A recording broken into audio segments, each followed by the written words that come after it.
ಹರೇ ಶ್ರೀನಿವಾಸ. 13ನೇದು ಶ್ಲೋಕ ಮುಗಿಸಿದ್ದೀನಿ. ಈಗ 14ನೇ ಶ್ಲೋಕದಿಂದ ಶುರು ಮಾಡ್ತೀನಿ.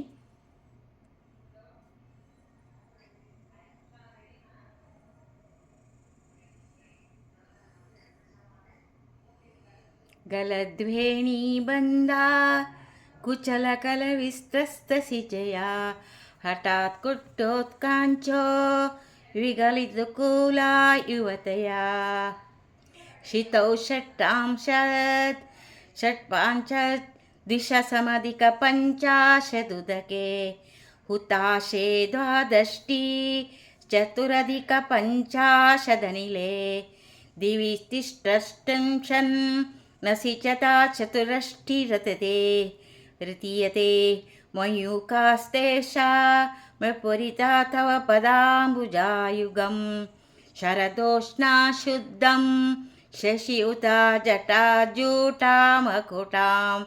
ವರಸ್ತ್ರಾಣಾತ್ರಾಣ ಸ್ಫಟಿಕಘಟಿಕಾಮ ಪುಸ್ತಕಕರಾಂ ಸಕ್ರನ್ನಾತಾನತ್ವ ಕಥಮಿವಾಸತಾಂ ಸನ್ನಿದದತೆ ಮಧುಕ್ಷೀರಾದಾಕ್ಷಾಮ ದುರಿಮಧುರೀಣ ಬಣಿತೆಯ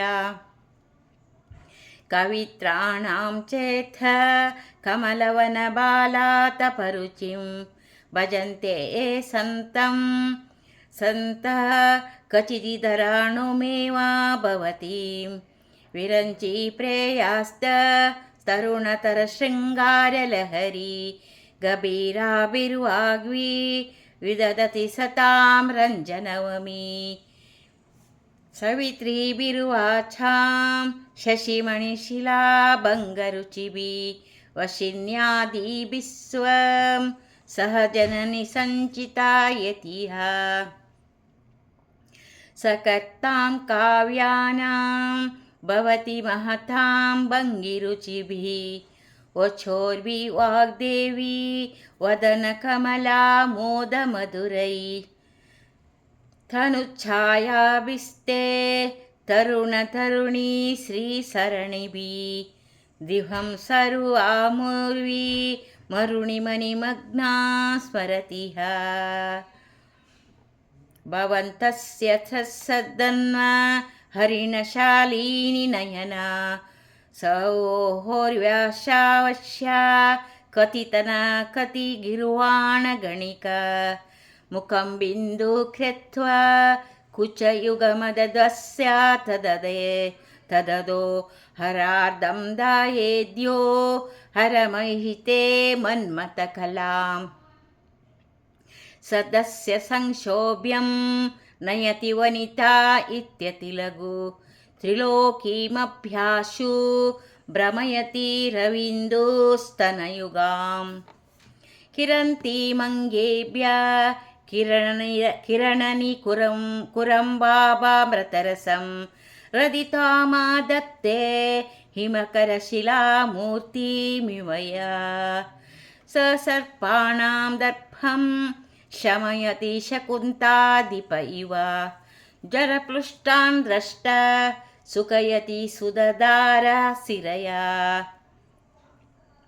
ತಟಿಲೆ ಕಾತನ್ವಿಂ ತಪನ ಶಶಿ ಶಿವೈಶಾನರಮಯೀಂ ನಿಷಣ್ಣಾಂ ಶಣ್ಯಾಂ ವಿಪಪರಿಕಮಲಾನಾಂ ತವ ಕಲಾಂ ಮಹಾಪದ್ಮಾಠವ್ಯಾಂ ರದಿತಮಲಮಾಯೇನ ಮನಸಾ ಮಹಂತಃ ಪಶ್ಯಂತೋ ದದತಿ ಮಹಾಪರಮಾಹ್ಲಾದಹರಿಂ ಭವಾನಿ ತ್ವಂ ದಾಸೆ ಮಯಿ ವಿತರ ದೃಷ್ಟಿಂ ಸಕರುಣಾಂ ಇತಿ ಸ್ತೋತುಂ ವಾಂಛನ್ ಕಥಯತಿ ಭವಾನಿ ತ್ವಮಿತಿ ಯಃ ತದೈವ ತ್ವಂ ತಸ್ಮೈ ದಿಶಸಿ ನಿಜ ಸಾಯುಜ್ಯ ಪದವೀಂ ಮುಕುಂದ ಬ್ರಹ್ಮೇಂದ್ರ ಸ್ಫುಟಿ ಮಕುಟ ನೀರಾಜಿತಾ ಪದಂ ತ್ವಯಾ ರತ್ವಾ ವಾಮಂ ವಪುರ ಪರಿತೃಪ್ತೇನ ಮನಸಾ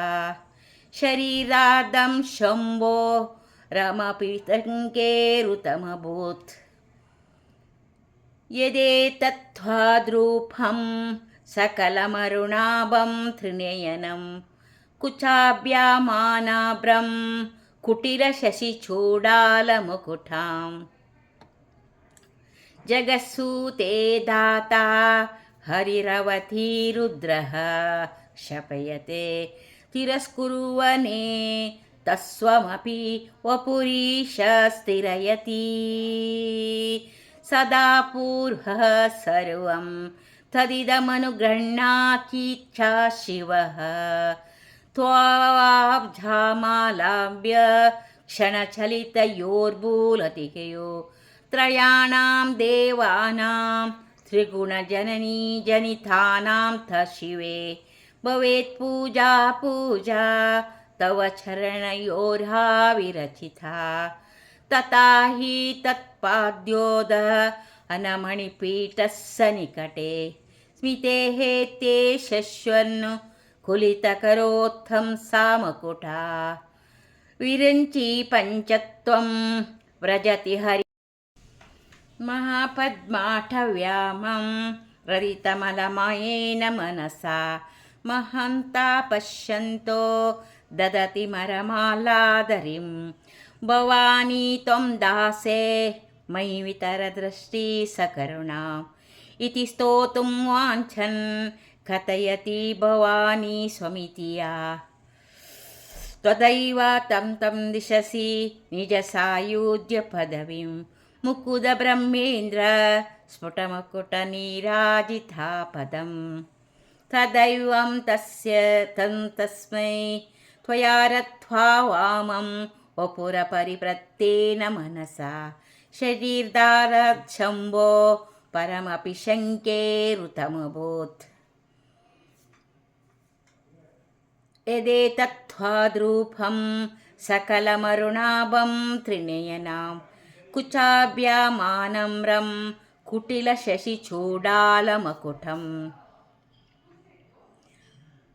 जगत्सूते दाता हरिरवतीरुद्रः क्षपयते तिरस्कुर्वानेत समपि वपुरीशा स्थिरयति जगत्सूते दाता सदा पूर्वाः सर्वं तदिदमनुगृह्णाति च शिव तवाब्जामालम्ब्य क्षणतलियो ब्रूलति ख्वयो त्रयाणां देवानां त्रिगुणजनितानां थ शिवे भवेत् पूजा पूजा तव चरणयोर्वा विरचिता तथा हि रत्पादो हनमणिपीठस्य निकटे स्मिताहेते शश्यन्नो कुलितकरोत्तलसंसमकुटा विरञ्ची पञ्चत्वं व्रजति हरिराप्नोति विरचति विनाशं कीनाशो भजवती धनदो याति निधनम् वितन्द्री माहेन्द्री विततिरपि सम्मीलतदृशा महासंवारेऽस्मिन् विहरति सती तत्त्वतीरसौ जपो जल्पशिल्पं सकलमपि मुद्राविरचना गतिप्रादक्षिणा क्रमणनाशानाद्याहुतिविधि जपो जल्पशिल्पं प्रणाम्य संवेशु किमखिलमात्मात्मनदृशा सपर्यापर्यायस्तव भवतु यन्मे विलसितम् सुधामभ्यास्वाद्य प्रतिभयजया जरा मृत्युहरिणीं विपद्यन्ते विश्वे विदिशतमुखाद्यादिविशदः करालं यत्तेलं कबलितावता कालकलना न शम्भोस्तनूलं तव जनिताटङ्कमहिमा किरीटं वैरिञ्चिं कैटभाभितः कठोरे कोटीरे स्खलसि जहि जम्बारिमकुटां प्रणमेष्टुतेषु प्रसभमुपयातस्य भवनं भवस्याभ्युत्थाने तव परिजनोक्तिर्विजयते ಸ್ವದೇಹೋತ್ತಾಭಿರ್ಘ್ಯ ಅರಣಿಬಿರಣಿಮಾದ್ಯಾಭಿರಭಿತೋ ನಿಶ್ಚೇದ್ದೇವೇ ನಿತ್ಯೇ ತ್ವಾಮಪಮಿತಿ ಸದಾ ಭಾವಯತಿ ಯಃ.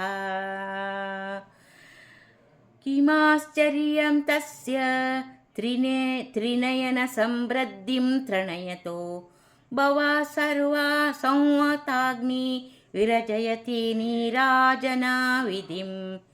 चतुष्षष्ठं तन्त्रे सकलमतिसन्धाय भुवनं स्थितस्ततः सिद्धिप प्रसवपरतन्त्रै पशुपति. मनसिन्नर्ग्लविन्दा द अखिल पुरुषार्थैकघटना स्वतन्त्रे ते तन्त्रं क्षितितलमातीतरधिकं. शिवशक्तिकामा क्षितिरतरविः शीतकिरणा स्वरोहं सशक्र सदनु च परामारहरय. हल्लेकाभिस्ति त्रभिरवसनेषु घटिता भजन्ते वर्णास्ते तव जननि नामावयताम्. स्मरं योनि लक्ष्मी त्रितमिदमादौ तव मनो निधायैके नित्ये निरवधि मा भोगरसिका. भजन्ति त्वां चिन्तामणिगुणनिबद्धाक्षवलया शिवग्नौ जुवन्त सुरभिघ्रतधराहुति शतै शरीरं तं शम्भो शशिमिहिरवक्षेरुगं तवात्मानं मन्ये भगवती नवात्मामनघम्. अतः शेषित्य यमुपयसाधारणतया स्थितसम्बन्धो वां समरसपरानन्दपरयो मनसंयोमत्वं मरुदसि मरुसारथिरसि. त्वमापस्यं भूमिस्मै पटिना परिणतायानां हिरं परं त्वमेवास्वात्वानां परिणमहितो विश्ववपुषा चिदानन्दकारं शिव युवति भावेन बिभ्रशे. तव ज्ञाचक्रंसं तपनशशिकोटिद्युतिधरं परं शम्भु वन्दे परिमुलितपार्श्वापरचिता. यमाराध्यन् भक्त्या रविशशिशुचिनाम विषये निरालोके लोके निवसति हि बालोकभुवने. प्रदीपाजालाभिर्दिवनसकरनीराजनविधि त्वदीयाभिः सखियैरम्भोभिः सलिलनिधिसौहित्यकरणं त्वदीयाभिर्वाग्भिस्तव जननि वाचां स्तुतिरियं. तवीयभिर्वाग्भिस्तव जननि वाचां स्तुतिरियं. तदीयाभिर्वाग्भिस्तव ಜನನಿ ವಾಚಾ ಸ್ತುತಿರಂ. ಇವತ್ತು 36ನೇ ಶ್ಲೋಕ ಮುಗಿಸಿದ್ದೀನಿ. ಮತ್ತೆ ಇನ್ನು ಮುಂದುವರಿಸುತ್ತೀನಿ. ಧನ್ಯವಾದಗಳು.